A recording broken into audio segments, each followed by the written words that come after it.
the lockout ended. How did that affect you? What did you end up doing as soon as that was Well, over? to be honest with you, I told them I was going to Alaska.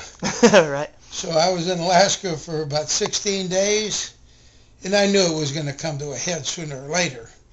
There's just too much money out there and everything going on. So Right. uh, it ended right about the exact time for me, because I came home from Alaska like at midnight on the, whatever it was, the 30th. Got in my car at 12 o'clock noon the next day and drove to training camp. And where do they jet? Well, this year they normally go to Cortland, New York, but this year, because of the lockout and all the, uncertainty about everything, they just had it right there at their training facility in Florham Park, New Jersey. Okay, so that's about, what, 12 hours? Oh, about 11 hours. And Fun. I got up to about the base of New Jersey. I said I'll be bagging it for the night. So Yeah. I got up there first thing in the morning. Cool. Okay. Didn't mess on anything. So it all worked out. Good trip to Alaska, and then, I was up at camp for actually a week. We came back on that Saturday. Okay, and so what are you doing with them? You're kind of consulting, sort of? What I do right now, they have me grade the defensive linemen in camp, Okay. which I did. They have a personnel meeting, a big one, which was last Saturday. And so I did that. And then I've got the Carolina Panthers that I scout for their preseason. For the Panthers? No, for the Jets. For the Jets. Okay. All right. And because I'm close by Right. here, so they just send me over there. So, in fact, Saturday, tomorrow, I'll be going to watch them play the Giants. Ah, And then the next week they play at the Dolphins, so I'll go there. And that's the only traveling I really do. Okay. And then when I have 5 NFL teams that I grade all the positions, offense, defense, kickers, punters, snappers, approximately probably 300 players. Right. And I have from September to the end of January, when free agency normally begins, to grade them all, put a grade on them, strengths, weaknesses, how they would fit with the Jets. In other words, I'd say, well, he's better than our third tackle we have now. So. Yeah. And my grade will reflect that. Yeah. So do you focus on the guys that are kind of starters, or guys more towards the fringe that maybe are? I grade them all. Grade them all. Okay. I grade them all. All right. So there's a lot of work to be done, and I grade them an earlier game, a game somewhere in the middle of the season, and one later near the end, just so I can get all my work done by the end of January. Yeah. And they use those grades for maybe trades during the year, free agency, whatever. At least they have another person giving a grade on a player. Yeah. Okay. So I stay busy. Yeah. It sounds like it. So you do most of that with film, right? Yeah, they FedEx me a hard drive. Yeah. Okay. Put in my computer and watch. There might be 50 games on my hard drive. Right. So I poke through them, and they have a really good feature now for only the preseason games. Let's say you're doing a guy that's a backup, and most of these guys I do in preseason are backups.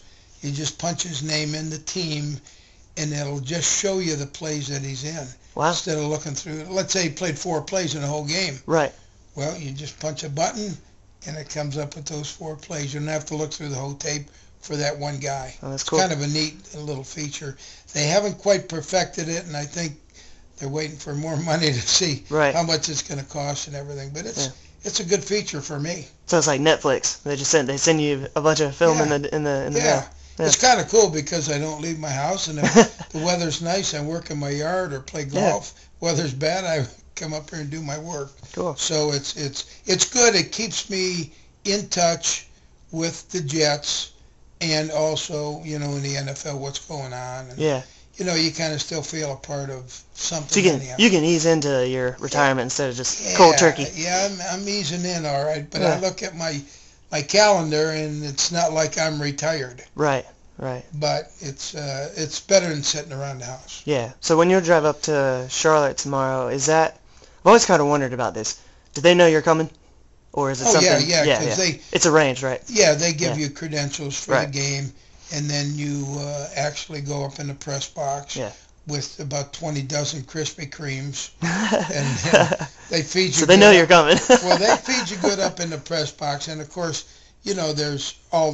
most of the teams have guys there, so it gets pretty crowded up in the press box. But it's nice to get a parking pass. Yeah. So it's pretty convenient, really. It's not that far of a drive, and Right. so I'll stay on the way back because the game starts at 11 usually, and by the time I get back home, it'd be too late, and I'm tired, so I usually stay in Laurinburg or somewhere on the way back. Okay. Training camp this year, kind of more of an urgent feel to it in New York? Well, I tell you, it was a lot different because of the rule changes. Right.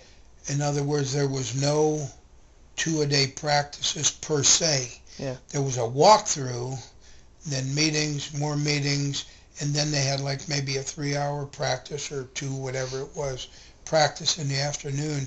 So, and pads once a day, which is, a lot of teams have cut back over the years, but there were always some that they did out of it right up to the rule. But I think now it's a little bit different. And for example, one of the odd things to me was all the coaches, Rex, Ryan, and the coaches gathered up in the lobby, and they walked on the field together, because they told me that once a coach is out there on the field talking to players, in other words, presuming that he's coaching them, practice begins at that point. Yeah, and so they've got like a time limit. Yes. It's getting like college. Right. And like I say, I think for the better. The toughest part of this season, in my 2 cents worth, will be a lot of the veterans that were training, okay, they weren't training at the facility because they were locked out. Right. So they were training at Joe's gym or wherever. Yeah. And you just don't get the competition when you're in there with your peers, trying to outdo the other guy. Because there's a lot of incentives in pro camps. In other words, the best bench presser, the best this, the best that. Sometimes you get a preferred parking spot right close to the building. And so you had none of that this year. In fact, at the Jets, we had a new strength coach because our other one came a foul last year. Right. Yeah, so he had never seen our players. Right. Until they reported after the lockout. Yeah. So that's pretty tough. Right. Because you really don't. Because I tell you, in the NFL, the strength coach and trainer are 2 good sources of information for coaches. Because players, while they're getting their rub down or working in the way, they're talking. Relaxed. Yeah. So they get a lot of information. That's true. Yeah, it's very true. And so this year they didn't get as much. Right. So with those rules like that, and I think another one was free agent guys that signed had to wait a while to. Yep, they were wearing baseball caps for a while. We had 11 of them. Yeah. That were standing there in their shorts. Yeah. Watching practice, and then the day they were supposed to go out, they all went out. And then there was something that came across. No, not yet. Yeah. Because it Get back started over there at 4 o'clock or something. They went back in, changed. Then they got word that they were allowed. They went back in, changed, put their stuff on, and came back out again. Right. I mean, it was wild. I'd never seen anything like that. But you abide by the rules and do what you do, and those were the rules. So, and I'm not sure of all the other ones that were coming into place, but there's a lot of them. There's a lot, I think, in the drug testing thing that they changed and stuff like that. So hopefully all for the better. Well, do you think that maybe, I think a lot of people have been critical of the length of the preseason. Do you think maybe this could create a better product for the regular season? Maybe fewer injuries? I think that was the goal, was it not? Yeah, I think what kind of injuries you're liable to see this year are more hamstring pulls. Right. And a perfect example was Darrelle Revis last year for us. Our all-pro quarterback who was a holdout, came to camp late, pulled up, and was really injured all year. He never was healed up. So if you get into those kind of things, like I say, that's what can make this season a unique season. Who can kind of stay away from that kind of stuff? So. Yeah, well, and that was another thing I was going to ask you. At what point do you think teams will start playing maybe their best football? Like with a regular preseason with 4 games, when does it usually happen? Maybe like week 3, week 4, they start Well, getting yeah, it real sound? you generally get a little better as you go, but Yeah. traditionally, the first game, the starters maybe play one series, Right. maybe 2. Second game, they play maybe 3 series, Right.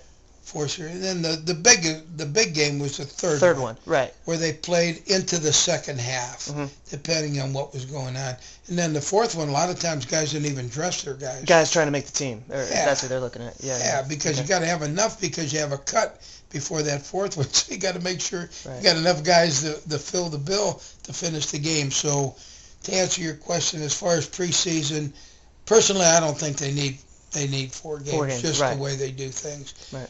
But if you have a good off season and everything with the OTAs, you can be ready to rock and roll after 2 games really. Yeah. The toughest part will be the rookie free agents, guys like that trying to make the team. Or like That's new head always coach maybe at Carolina. Oh, yeah. They're gonna have a tough situation. But yeah, for this year they will. Now normally new coaches get another mini camp and stuff like that, which they didn't get this year. Right. So yeah, that makes it tough. Right. Training camp is pretty crucial for the rookies, and especially all this off-season stuff. Is that a time when you guys? I know it's kind of an overload for them mentally. Is that a time when you guys take it maybe easier on them, or are you going to be harder on them because of that? No, you kind of take your time with them. Right. Try to be patient. Teach them the system, and a lot of the rookies, they don't understand what pro football is about. It's not necessarily gung-ho every day like it might have been in some of their colleges. Like we've got guys from a couple smaller schools, and they probably are seeing machinery on the field, and what's that? What does that do? Mm-hmm. So it's a matter of getting them used to all that kind of stuff. Working with the vets, because some of the vets, some of them, they don't even make it a point to know who the rookies are. Yeah. Most of them are pretty good, but some, Now, if I always told the rookies, hey, do what you got to do it the right way, and work your tail off, and then the vets will notice you. Oh, yeah, they'll want to know. They'll find out that name. Hey, this guy's pretty good. He's working hard, and he might take my job. Yeah, well, he knows his stuff. He's studying the playbook, that kind of stuff, because playbooks vary in the NFL. They can weigh anywhere from 20 pounds to 5 pounds, and just because there's a lot of pages doesn't mean it's the best system, but True. They do vary. True. I know last year Des Bryant made a lot of news with the Cowboys when he wouldn't pick up Roy Williams. I think it was his helmet or his pads or something. Oh, yeah. Is that something that coaches ever get involved with, the kind of hazing stuff? Maybe too far, or try to encourage rookies to go along? Most of the time it's under control. Right. It really is. And the guys that are doing it, they're good players, so the younger players respect them. Right. But, I've seen this, that, and the other thing, but nothing earth-shattering. Yeah. Like the one year they shaved Tebow's head, I guess. Yeah. I've really never been in an NFL club that, they shaved heads and did any of that stuff. Yeah. They get up and sing the alma mater and that stuff. But nothing, that to me was out of place, really. And see, I would think coaches would encourage rookies to go along with it. That's why I think it was kind of weird that Des Bryant, kind of... But you always get one or two Yeah. They're not buying into that. Right. They're their own person. Mm-hmm. They want to keep their distance, do this, and, not always the wise move, but Right. they're all different, so the vets learn what they're all about, too. Yeah. All right. I know you're a published author. Yeah, right. I think it's a term that 3-4 and 4-3 are terms that people watching SportsCenter are going to hear a lot. Maybe don't exactly understand what that means. So without maybe getting into chapter 15, kind of explain like what the differences are and what those defenses do. Well, there's more and more teams going to a 3-4. 3-4 Okay. meaning there are 3 down guys Mm-hmm. at the line of scrimmage and 4 linebackers. Okay. The 4-3, obviously, 4 down linemen and 3 linebackers. Okay. Now, why people like the 3-4 a little bit better? Because they're going to bring a 4th rusher somewhere. Right. Okay. And the offenses don't know who that guy is. Right. It could be this guy from the outside or the other guy. Where you have a 4-3, they know pretty much the four guys that are coming, Yeah. the ones that have their hand in the dirt. Okay. So that's an easy way to simplify it. Yeah. Okay. And So would a 3-4 maybe be more aggressive potentially? no, but it's a more balanced defense. More balanced. Okay. Yeah, and there's a few more options as far Right. as when they want to blitz or zone dog, as they call it. Okay. A blitz is usually somebody from the secondary coming, Mhm. where a zone dog is another linebacker coming. Okay. So in essence, 3-4 teams are going to rush four guys most of the time, and a 4-3 team are going to rush four guys most of the time. Yeah. The difference being the 3-4, they don't know where the fourth guy's coming from. Okay, that makes sense. And the 3-4 goes back, back when I started coaching, we were in a 3-4. Mhm. It's nothing new, Yeah. but it's just, something that's caught on because of the really guys like the Steelers. Now, when you look, like we're a 3-4 team. Right. But when you watch us play, we don't look like a 3-4 team. Okay. But we have some 3-4 principles. So it really varies as to how you play your 3-4 and 4-3. Right. Right. Because a lot of times in a 4-3, you may drop a guy and get a three-man rush. Right. Like a zone blitz. Yeah, Like yeah. And so it varies. Yeah. Okay. And with 3-4, that's where you see a lot of these kind of like tweener defensive end linebacker, like edge rushers, kind of like 6'4", 250 guys. Yep. Yeah. And Okay. my biggest complaint about that is the outside backers that are rushing. Mhm. Very few times do they practice pass rush like a down four guys would. Right. They come because they have to also go to a 7-on-7 drill because they have a lot of coverage responsibilities. So in theory, it sounds good sometimes, but in practicality, I don't know if it really works that well. When you coach, what was your preferred system? Well, I coached both. You did both. Okay. Yeah. And for me, having a 4-3, I thought was a better pass rush front. You look at the 3-4 defenses; they have to bring that other guy or two to get a lot of pressure. And if you had four good guys, Mhm. you didn't have to do that. Well, it seems too with a 4-3, you can put two of the like really big hogs like right in the middle, kind of take the center Well, and like do that sort of thing. In the run game, but now Right. in the pass game, then True. you take those guys out. True. Now, fortunately, when I started in the NFL, our four down guys at the Giants were pretty good. Yeah. Yeah. And in fact, our first year, we had 40 sacks just from the front four guys. Wow. That's which is pretty good. pretty awesome. Yeah. Because we had 50 as a team, and we went from 28th in the league before we got there with John Fox, who was running the defense, Mhm. up to third in 1 year. Same four guys. Yeah. The next year, we went to number 1. Same four guys. Yeah. So it's really a personnel thing. Big time. Yeah. Okay. Big time. If you got good people Mhm. and you don't screw them up too bad, they'll be okay. Yeah. Yeah. I always say this in coaching, and I've said it for years. Don't take a good player and make a robot out of them. Yeah. Yeah. You got to do.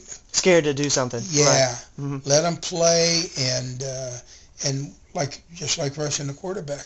If you can chart the quarterbacks, which I did every year, every game, then you know where to rush them, if they like to throw the ball, if they like to run the ball, and when they scramble. So I think if you can do that, you help your team out some also.